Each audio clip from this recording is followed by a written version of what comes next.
ভালো করে সার্চ করো। কি ব্যাপার আপনারা? কি হচ্ছে এখানে? আমাদের কাছে খবর আছে আপনারা বেআইনিভাবে রেস্টুরেন্টে বিদেশি মদ বিক্রি করেন। কি সব উল্টোপাল্টা বলছেন? এটা একটা ফ্যামিলি রেস্টুরেন্ট। সেটা সার্চ করার পরেই বোঝা যাবে। কে পারমিশন দিয়েছে আপনাকে সার্চ করার? আমি এক্ষুনি কমিশনার আঙ্কেলকে ফোন করছি। ফোন করে কোনো লাভ হবে না ম্যাডাম, আমাদের কাছে সার্চ ওয়ারেন্ট আছে। আপনাদের হয়তো কোথাও ভুল হচ্ছে স্যার। স্যার বলো। একটু উপরে আসুন। এই দেখুন স্যার, এগুলো কি? এগুলো তো ওগুলো আমার। কি আমাদের এই পাগল মনে হয়? এত দামি দামি মদ একটা ওয়েটার কিভাবে কিনবে? আমি যেভাবেই কিনি না কেন এগুলো আমার মানে আমার। বেশি বড় বড় কথা হয়ে যাচ্ছে কিন্তু। যেটা আমার সেটা আমারই তো বলবো, কেউ যেন সন্দেহ না করে। তাই ম্যাডামের ঘরে লুকিয়ে রেখেছিলাম। পার পেয়েছিস না? এই ওকে অ্যারেস্ট করো। থানায় গিয়ে চর্বি কমাবো।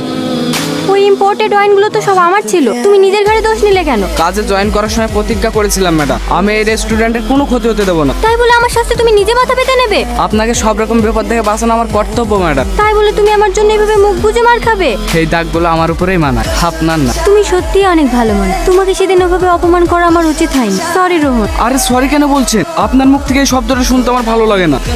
পাগল। দাঁড়ান দাঁড়ান, এই গলিতে আমার বাড়ি। আসছি ম্যাডাম।